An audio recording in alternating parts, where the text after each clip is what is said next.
और शाम तक नहीं आवे चिंता हो जाती। लड़का भी तक कैसे नहीं आए, पैसा कोनो लूट लीन का के गंवा गए। तो इतना कीमती सामान लेकर के गया है, 180 तोला सोन रोज देता है, घर नहीं आ रहा है। अब कस फोन के जमाना होतीस तो पूछ लेतीस कौन मेरे हंसगा कैसे नहीं आवत है, एक एक पल का पता चल जाता है अब तो। लेकिन पहले ये फोन का जमाना नहीं था तो और चिंता बढ़ी। सैनिकों से खोज भी कराया, कुछ पता नहीं चला। अब धीरे धीरे राजा सत्राजित को ये लगने लगा कि ये कृष्ण जो है मेरे मणि को मांग रहे थे और मैं मणि नहीं दिया, तब ये कृष्ण जो है मेरे भाई को मार करके मणि जबरदस्ती छीन लिया होगा।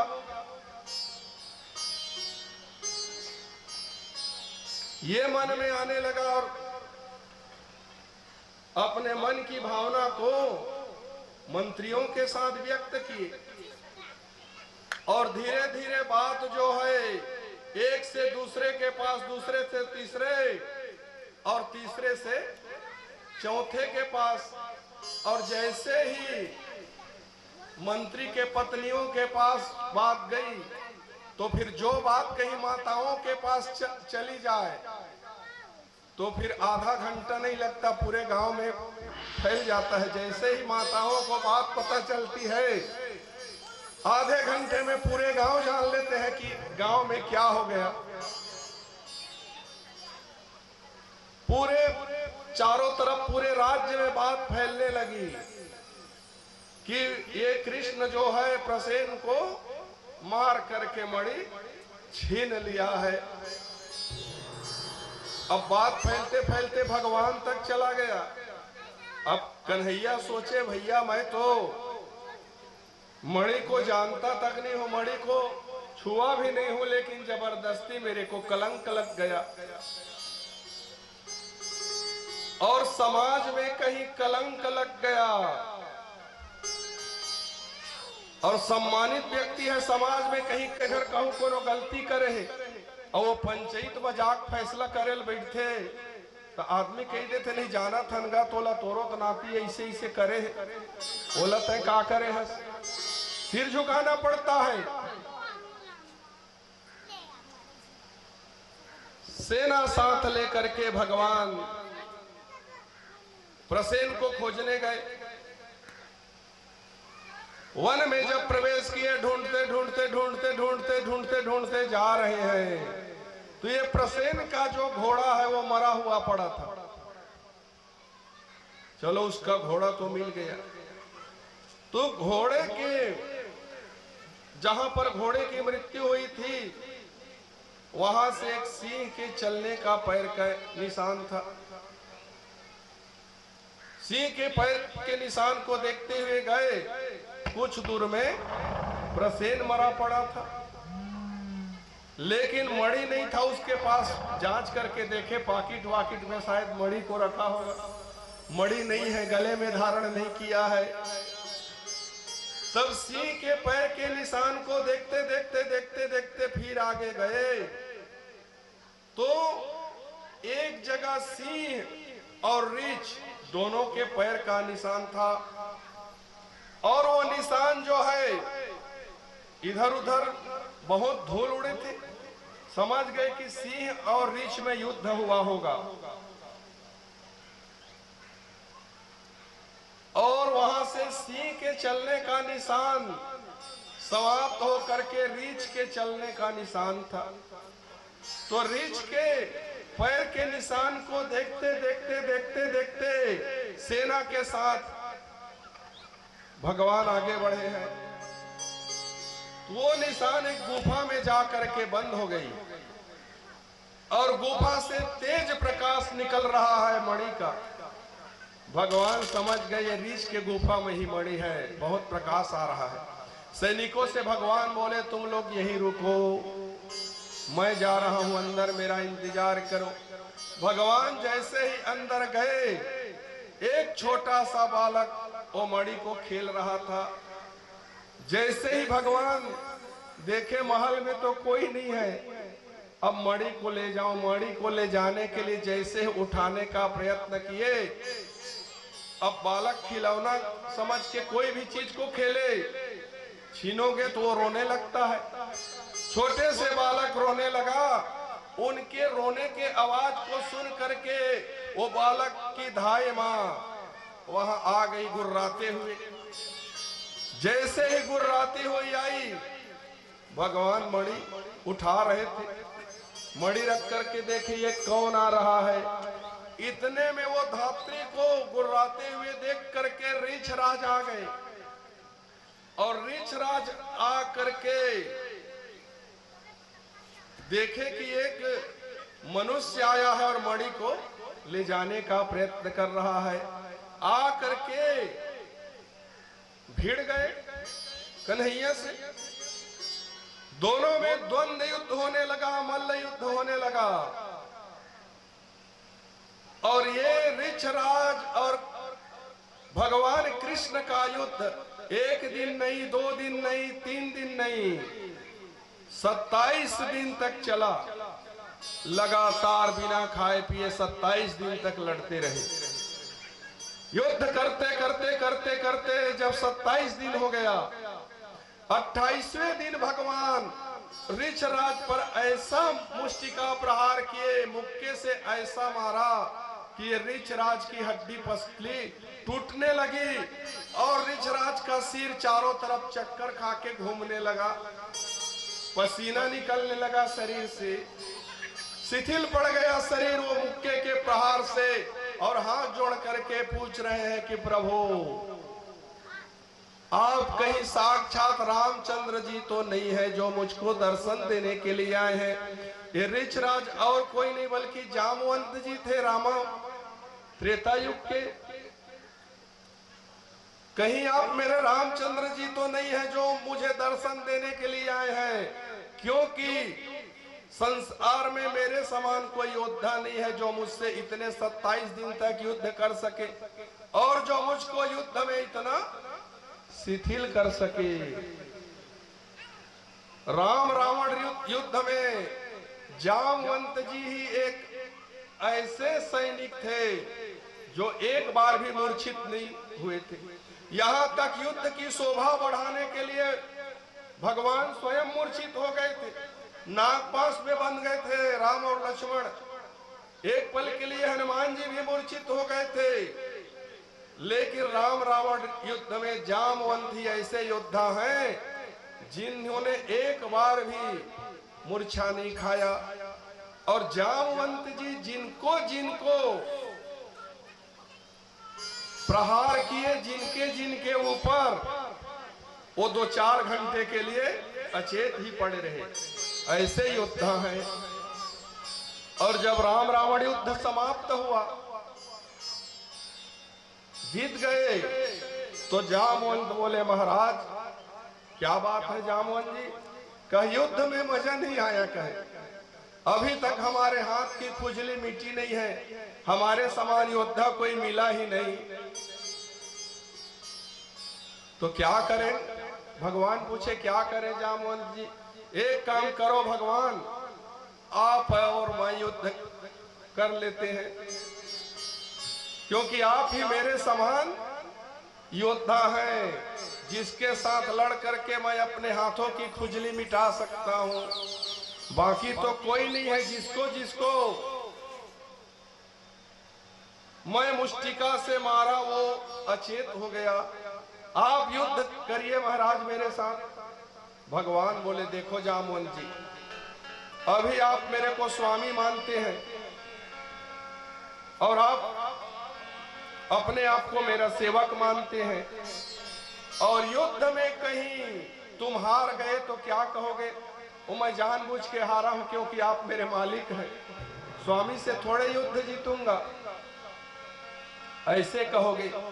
इसलिए ये जो तुम्हारी इच्छा है जरूर पूर्ण होगा, लेकिन अभी नहीं। जब अनजाने में हम लोग युद्ध करेंगे ना, तब एक दूसरे पर बिना संकोच के प्रहार करेंगे। नहीं तो मैं भी, तुम मेरा सेवक हो और सेवक को मैं अपने आप से बड़ा मानता हूं, तो सेवक के ऊपर मैं प्रहार भी नहीं कर सकूंगा, क्योंकि सेवक के ऊपर जब संकट आता है तो भगवान उस संकट को स्वयं झेल लेते हैं। इसलिए तो रावण विभीषण पर चलाए थे सूल। विभीषण की ओर सूल को आते हुए देख करके भगवान तुरंत विभीषण पाछे मेला, सन्मुख होई तुरंत सोईसेला। भगवान विभीषण को हटा करके वो सूल को अपने हृदय में ले लिए थे, तो भगवान अपने सेवक के ऊपर संकट नहीं आने देते। तो कहे इस समय तुम मेरे सेवक हो, मैं भी तुमसे ढंग से युद्ध नहीं कर सकूंगा, प्रहार नहीं कर पाऊंगा। दोनों जब अंजार रहेंगे तब युद्ध में मजा आएगा।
जैसे ही वसुदेव जी यज्ञ अनुष्ठान किए, माँ भगवती जगदम्बिका की 9 दिनों में अनुष्ठान पूर्ण हुआ। जैसे ही यज्ञांत स्नान होने वाली थी, भगवती की कृपा से भगवान कृष्ण जी मणि और साथ में जाम्बवती को लेकर के पहुंच गए द्वारिकापुरी। अब भगवान का दो विवाह हो गया, एक रुक्मिणी के साथ और दूसरा जाम्बवती के साथ। मणि ला करके अब गए हैं राजा सत्राजीत को प्रदान करने के लिए कि लो भाई तुम्हारा मणि, और तुम मुझे चोरी का कलंक लगा रहे थे कि भगवान मेरे भाई को मार करके मणि छीन लिए हैं। इसलिए अमा के साथ चौथा विवाह कालिंदी के साथ एक बार भगवान अर्जुन के साथ यमुना के तट में घूम रहे थे। एक देवी तपस्या कर रही थी। भगवान अर्जुन से बोले जाओ पता करो ये देवी किसकी तपस्या कर रही है। अर्जुन जाकर के पूछे देवी तुम किसकी तपस्या कर रही हो। कालिंदी बोले अहम देवस्य सवितोर हितायतिमिच्छते विष्णुं वरेण्यं वरदं तपः परम स्थितः। बोली कि मैं भगवान विष्णु को प्राप्त करने के लिए तपस्या कर रही हूँ, पति को रूप में प्राप्त करने के लिए। आकर के अर्जुन बताया, कृष्ण बोले जा बता दो कि मैं ही विष्णु हूँ। और कालिंदी मित्रविंदा नागन जीती श्रुतकीर्ति बुआ की लड़की जो है भद्रा और लक्ष्मणा, ये भगवान की 8 पटरानियां हुई। 8 तो पटरानियां हो गई। सुखदेव जी कहते हैं कि राजन भगवान की 8 पटरानियां हैं, लेकिन 100 और विवाह हुए थे। राजा परीक्षित पूछे महाराज भगवान 16,100 विवाह कैसे किए। सुखदेव जी बोले इनको भौमासुर भी कहते थे। भौमासुर नाम के राजा हैं, और ये राजा जो है बहुत ही दुष्ट स्वभाव का है, असुर है। कोई यदि समाज में गलती करता है तो कई लोग नहीं रोकते उसको। लड़न देन का हमला कहाँ करना है, हमला थोड़े कहा थे। और जब उसी को कहना चालू करता है तब फिर वो समाज जोड़ता है, पंचायत जोड़ता है। इतने दिन तक इंद्र नहीं आया, देवताओं का मणि पर्वत छीन लिया, वरुण का छत्र छीन लिया, और जब उनके ही माता का कुंडल छीनने लगा, कवच छीनने लगा, इंद्रलोक पर दृष्टि डालने लगा, तब भगवान के पास आए हैं। कहे महाराज ये जो भौमासुर है उनसे हमारी रक्षा कीजिए, रक्षा कीजिए। भगवान बोले ठीक है, मैं भौमासुर का वध करके तुम्हारा रक्षा करूंगा।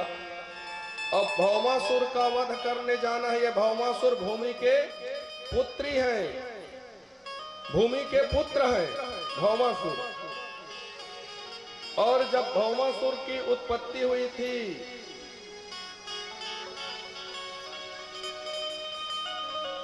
तब उनको पता चला कि ये भौमासुर का वध भगवान के द्वारा होगा।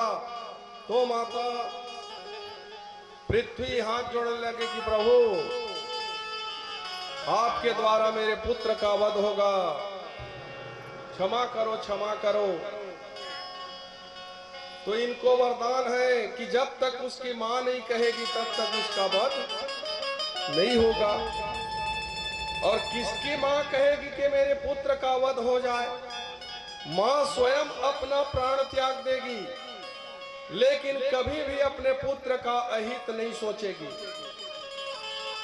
मां ही एक ऐसे है दुनिया में जो निस्वार्थ सेवा करती है, स्वयं गिले में सोती है,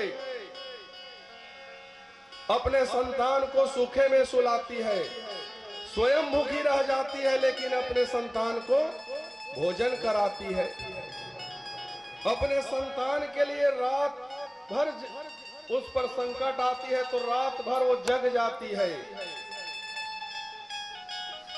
इतना कष्ट सह लेती है, तो कौन मां चाहेगी कि मेरे पुत्र का मृत्यु हो जाए। भगवान इनको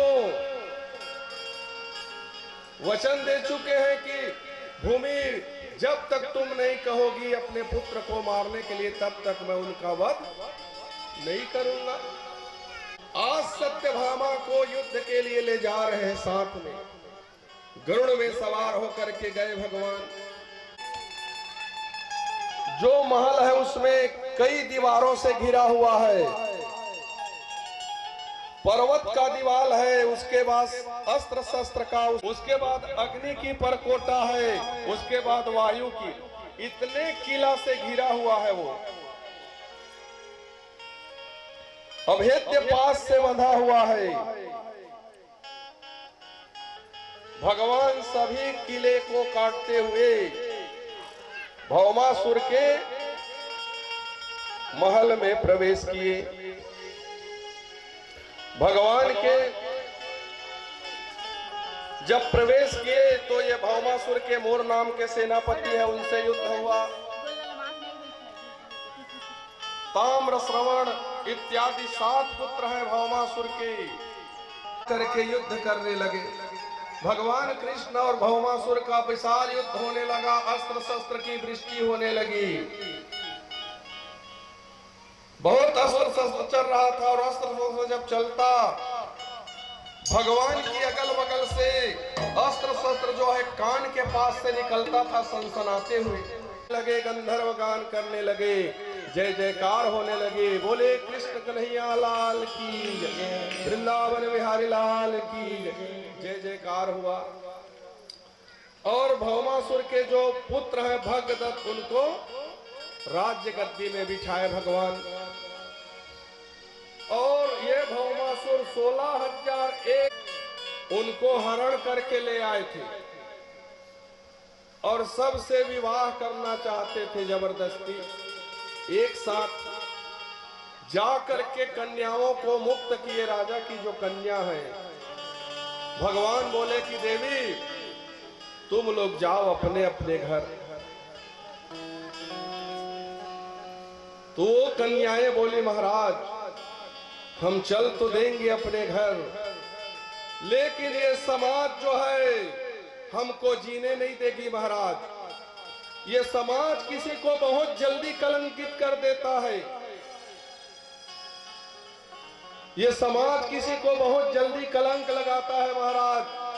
हम भले ही शुद्ध हैं, लेकिन समाज हमको गलत दृष्टि से देखेगी, हमको कहेगी ये समाज की जो है भौमासुर के महल में इतने दिन तक रही है, ये अपवित्र हो गई है। ये समाज ऐसा है महाराज, ये सीता जैसे पवित्र जो उनको भी कलंक लगा चुके हैं महाराज। तो हम साधारण कन्या की बात ही क्या किया जाए, समाज हमको जीने नहीं देगी, हमको हमारे पिता भी यहाँ तक स्वीकार करने को तैयार नहीं होंगे। और जब हम हमारा कलंक जो है इसको जान करके कोई समाज में हमसे विवाह भी करने को तैयार नहीं होंगे, कोई हमसे शादी नहीं करेगा महाराज। तो हमारे पास 2 रास्ता बच जाएगा। पहली रास्ता यह है कि हम प्राण दे देंगे, बदनामी नहीं सह सकेंगे तो मर जाएंगे प्राण दे करके। और दूसरा रास्ता महाराज गलत मार्ग में चल देंगे महाराज। ये 2 ही रास्ता बचता है। इसलिए हम आपसे निवेदन करते हैं कि हम यहाँ से कहां जाएं, कौन हमको स्वीकार करेगा, कौन हमको सम्मान देगा महाराज। हमारा तो मर जाना ही ठीक है, हम कहां जाएं, पिता भी हमको स्वीकार नहीं करेगा महाराज। तो भगवान बोले देखो देवी मैं एक बात कहना चाहता हूं, बोलिए महाराज आप क्या कहना चाहते हैं? तो कही यदि तुम 16,100 कन्याएं कहीं चाहती हो तो मैं तुमको समाज में सम्मान देने के लिए मैं तुमसे विवाह करना चाहता हूं, यदि तुम लोग तैयार हो तब, तुम्हारी सहमति हो तो मैं तुम्हारे साथ विवाह करना चाहता हूं। अब भगवान को कौन स्वीकार नहीं करना चाहेगा? सभी 16,100 कन्याएं कही हम धन्य हैं महाराज जो आप हमको स्वीकार करना चाहते हैं।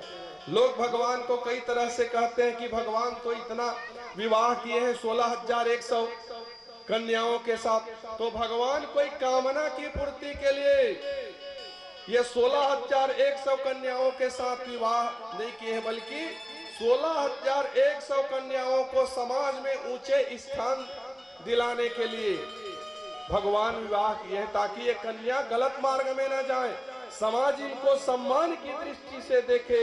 भगवान उनको सम्मान दिलाने के लिए उनके साथ 16,100 कन्याओं के साथ एक ही मंडप में भगवान 16,100 कन्याओं के साथ, भगवान तो अनेक रूप धारण कर सकते हैं, 16,100 रूप धारण करके एक ही साथ पानी ग्रहण किए।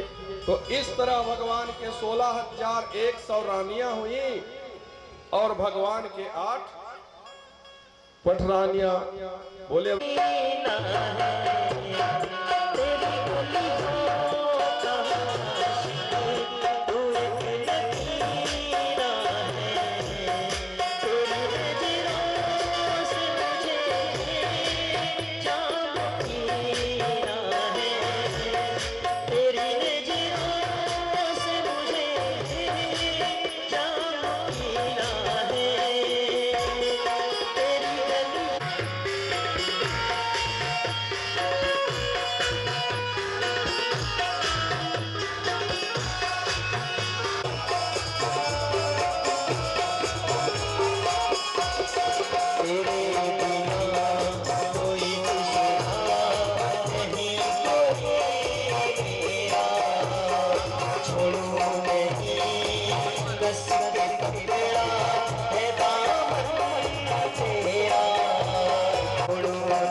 सुखदेव जी कहते हैं आए हैं सभा से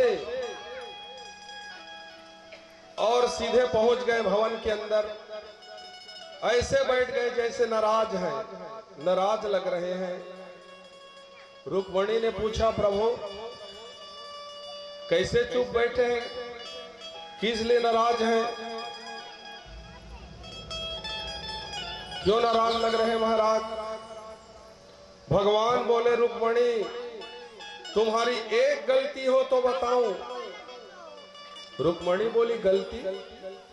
अरे हाँ, तुमने बहुत बड़ी गलती की है। माता रुक्मणी ने कहा, पहले पानी पी लीजिए फिर गलती बताना। भगवान बोले, रख दो पानी, पानी वानी मेरे को नहीं पीना है। बैठे हैं झूले पर भगवान, माता रुक्मणी बगल में खड़ी है। क्या गलती हो गई भगवान? बोले, पहले गलती तुम्हारी ये है, तुमने मुझसे शादी क्यों की? ये कब कह रहे हैं? शादी के 40 साल के बाद भगवान कह रहे हैं, तुम मुझसे शादी क्यों की? तुमने मुझ में क्या देखा जो मुझसे शादी की? कितने अच्छे अच्छे रिश्ते आए थे तुम्हारे लिए। शिषपाल में क्या कमी थी? वो तो बहुत पढ़ा लिखा था,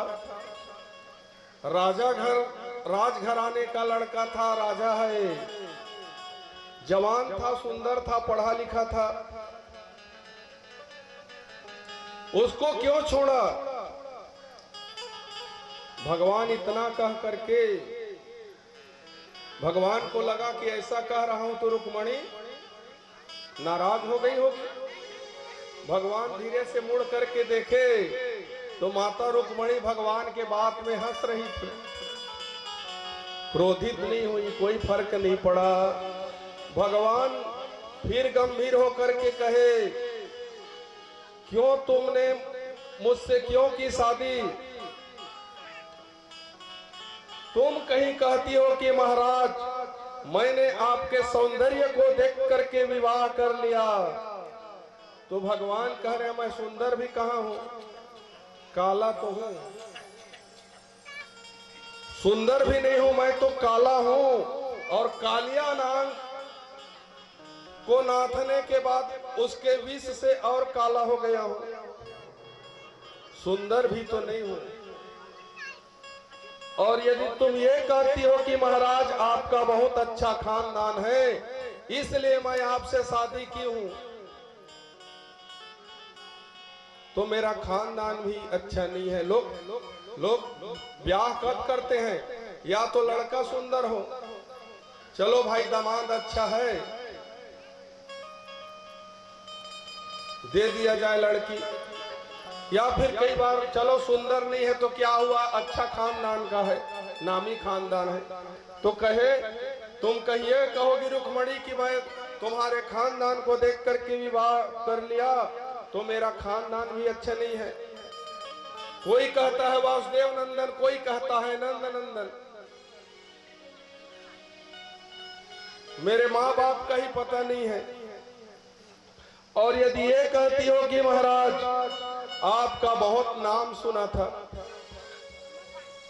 तो आपसे विवाह कर लिया, और कहीं आप बड़े वीर हैं इसलिए आपसे विवाह किया था,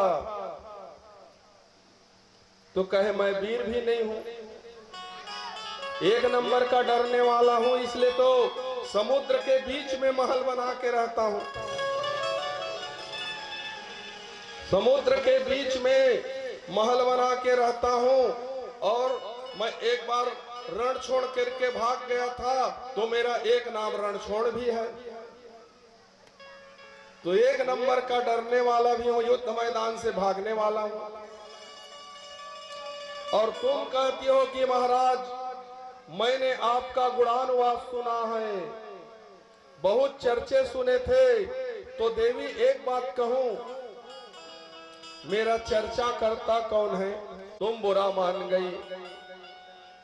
भगवान दौड़ करके चतुर्भुजी रूप में प्रकट हुए, दो भुजा से माता रुक्मणी को संभाले, एक हाथ से उनके सिर में हाथ फेर रहे हैं, एक हाथ से पंखा झल रहे हैं। माता को जब होश आया कहा देवी मैं तो मजाक कर रहा था, तुम इतनी बुरा मान गई। आंखों में अश्रु भर आई। माता रुक्मणी ने कहा प्रभु आप जो भी बात बोले हैं, आपने तो कृपा करके मेरे साथ विवाह कर लिए, ये मेरी सौभाग्य है। मैं तो आपके लायक नहीं थी प्रभु। प्रभु आपने जो मुझ पर कृपा किया, जो मुझ जितनी धन संपत्ति उतनी ही चिंता।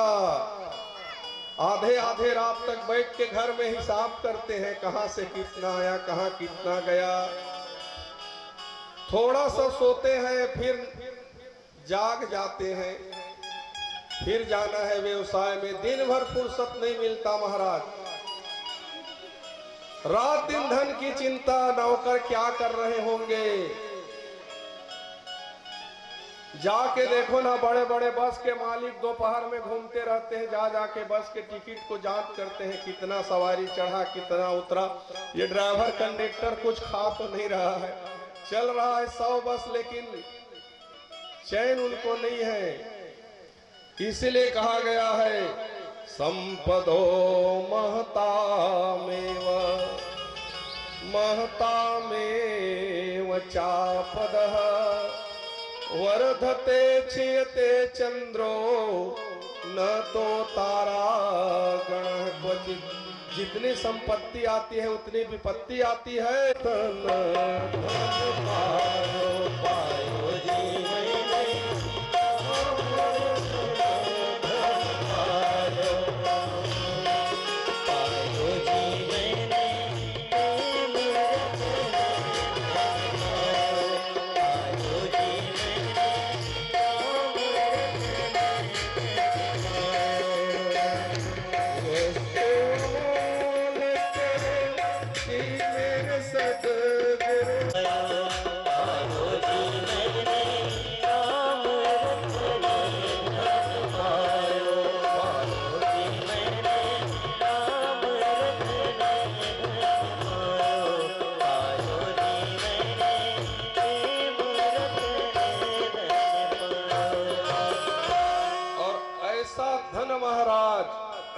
कहीं महात्माओं के पास है तो ऐसा धन सबके पास होना चाहिए। बनेगी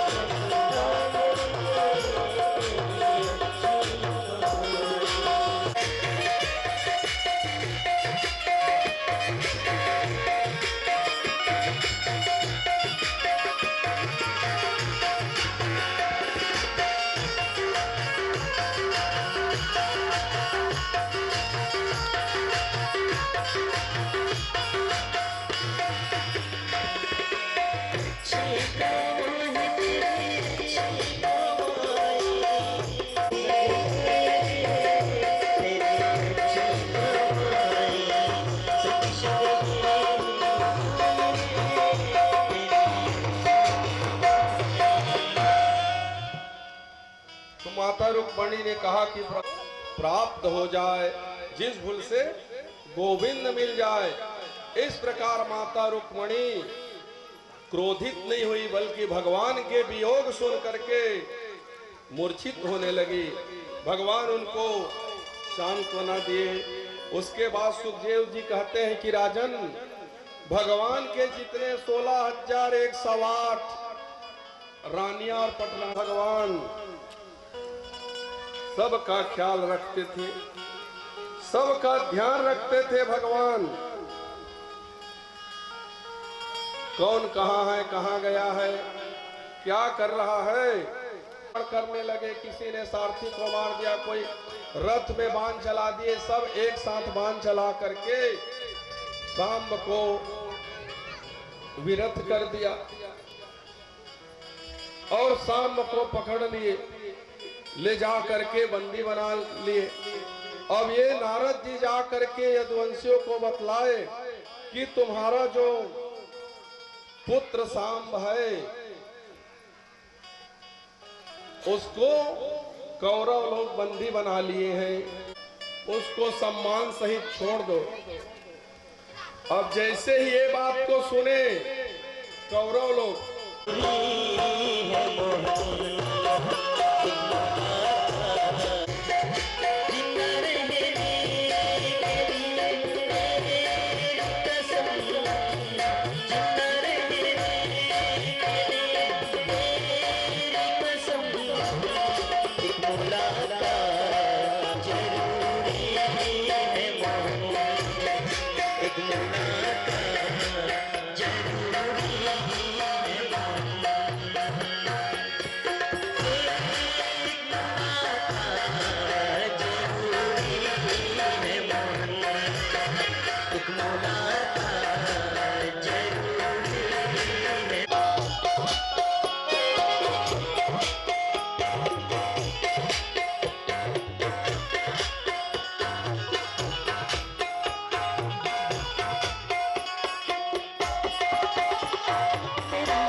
राजा परीक्षित लंबिता भुजंग तुंग मालिकां डमड्डमा डडम निनाद वड्डमड्डमरवयं चकार चंड तांडवं तनोतुना शिवः कथा कथाः सप्तमं निलिंग वनिर्जरी विलोल वीचिवल्ल विराजमान घोरमणि धगत धगत धगत ज्वला ललाट पट्टपाल किशोर चंद्रशेखरे रति प्रतीक्षणा मम। इस प्रकार से शिव जी तांडव नृत्य करते थे। अपने से बड़ों के साथ ही जो उनका रक्षा कर रहा है उनके साथ ही युद्ध करने को तैयार है। शिव जी ने कहा कि अरे दुष्ट कहे, तू मेरा शिष्य हो करके मुझसे ही वरदान प्राप्त करके तुम इतना अहंकारी हो गए हो, मेरे साथ युद्ध करना चाहते हो। बोले तुम्हारा मनोरथ जरूर पूर्ण होगा। कब होगा महाराज? जब तुम्हारा ये ध्वजा आकाशमात गिर जाएगा तो तुम समझ लेना कि तेरे बराबर। तब से बाणासुर प्रतीक्षा में थे कि कब मेरा ध्वजा गिरे और मैं युद्ध करूं। मेरे बाणासुर को लगने लगा कोई योद्धा आने वाला है मेरे महल में। उसी समय एक घटना हुई जहां ये जो बाणासुर की पुत्री है उषा नाम की, और रात का ध्यान उसी के दर्शन कर रहा है स्वरूप का और मन रमा हुआ है अनिरुद्ध में। चित्रलेखा नाम की सहेली है, उनको बताया कि सखी मैं आज स्वप्न में एक इतने सुंदर पुरुष को देखा हो कि मेरा मन जो है अन्यत्र जा ही नहीं रहा है। रात दिन वही दिखाई दे रहे हैं, सोते जगते उठते बैठते मुझको केवल वही दिख रहा है। और मैं भी अब जागृत अवस्था में भी उसको पति के रूप में वर्ण कर चुकी हूँ, उसको प्राप्त करना चाहती हूँ। तो ये चित्रलेखा माया भी कल्पना करके सबका चित्र बना लेती थी। कहे तुम चिंता मत करो, पहले पहचानो कौन है। तो मन में देव की कल्पना करके देवताओं का बाणासुर के महल में धीरे धीरे धीरे धीरे एक दिन बाणासुर के सैनिक लोग अनिरुद्ध को देख लिए। उस वचनबद्ध थे, इसलिए उनका साथ देने को तैयार थे। नहीं तो नारायण भगवान शिव दोनों में कोई अंतर नहीं है। इनका गर्व खंडन करने के लिए शिव जी स्वयं लीला किए थे। भगवान कृष्ण कहे कि आप चिंता मत कीजिए महादेव, ये तो आपकी इच्छा से ही हुआ है, नहीं तो मैं और आप कहां से युद्ध करते। अहंकारी हुआ था, हो गया था, इसलिए अहंकार इनका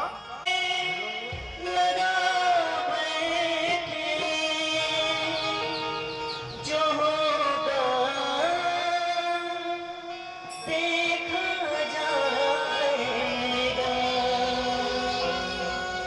लगन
सुखदेव जी और दो और वासुदेव आकर के मेरी के तुम तो प्राणन के लेवा, जय पौंडरक देवा, ऐसे आरती बनवा लिए थे नकली, और नकली सुदर्शन चक्र वगैरह सब रख के मैं वासुदेव हूँ, मैं वासुदेव हूँ, संदेशा भेज दिए। अब कृष्ण अपने सुधर्मा सभा में उनके संदेश सुने तो शेर के सामने एक सियार कहीं आकर के सेखी बघारेगा कि मैं तुमसे बलवान हूं, तो शेर को हंसी तो आएगी ही ना कि इसमें इतना हिम्मत की मेरी तुलना कर रहा है।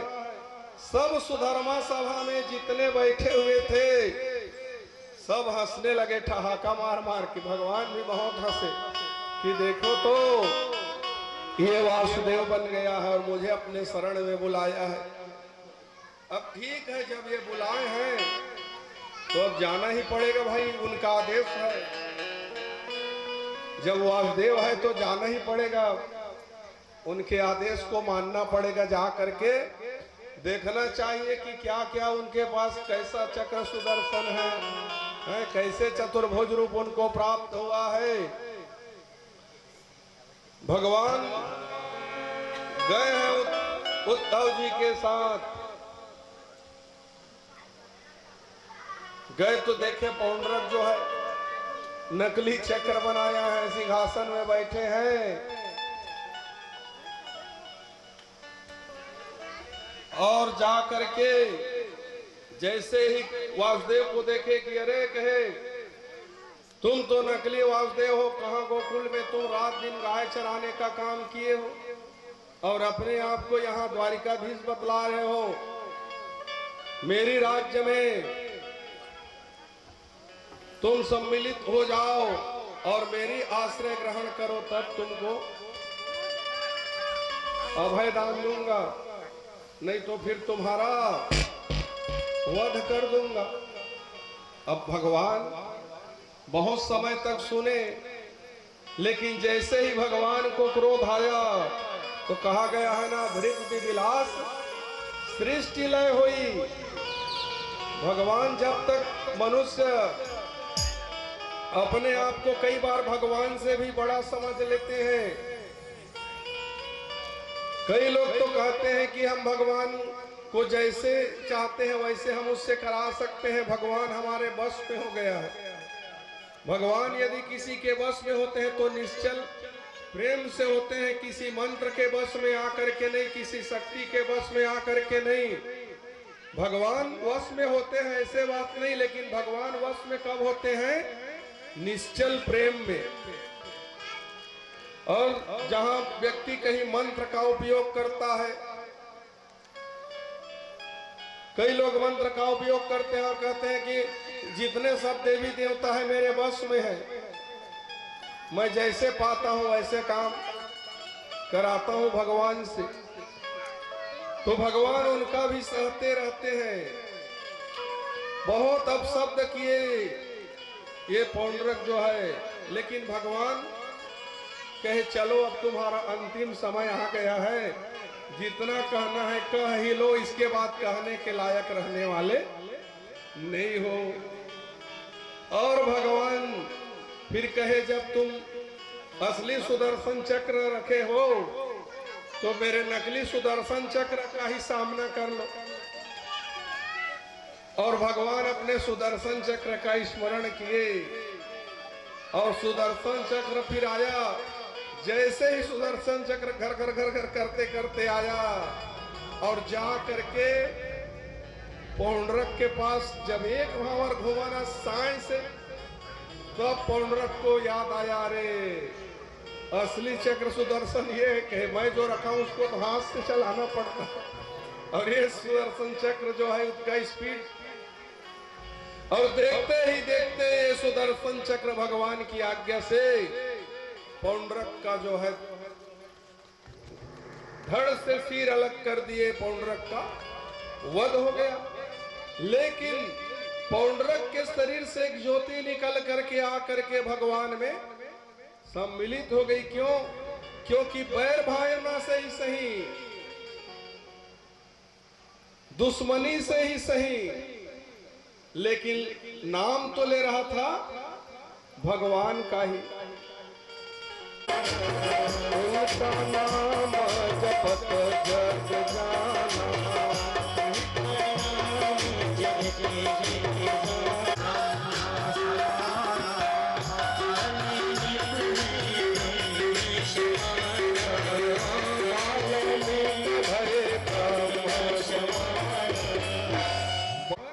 कृपा करते ही हैं। सुखदेव जी कहते हैं कि राजन, भगवान पौंड्रक का उद्धार किए और अनेकानेक भगवान लीला कर रहे थे। अब एक समय नारद जी के मन में, नारद जैसे ज्ञानी को भी शंका उत्पन्न हो गया कि भगवान तो एक है और उनकी 16,108 रानियां हैं, तो भगवान किसके किसके साथ रहते होंगे, जा करके देखना चाहिए। नारद जी भगवान की परीक्षा लेने के लिए, गृहस्थ लीला का दर्शन करने के लिए सुबह से निकले हैं। जा करके माता रुक्मणी के यहाँ दरवाजा खटखटाए, ब्रह्म मुहूर्त है, भगवान स्नान ध्यान करके समाधि में बैठे हुए हैं। नारद जी कहे भगवान तो यहाँ है, अब सत्यभामा के भवन में जा करके देखना चाहिए। गए हैं सत्यभामा के भवन में, आवाज लगाए, माता सत्यभामा दरवाजा खोली, आइए मुनिवर आइए, आपका स्वागत है, बैठिए बैठिए। भगवान स्नान ध्यान करके पूजन करके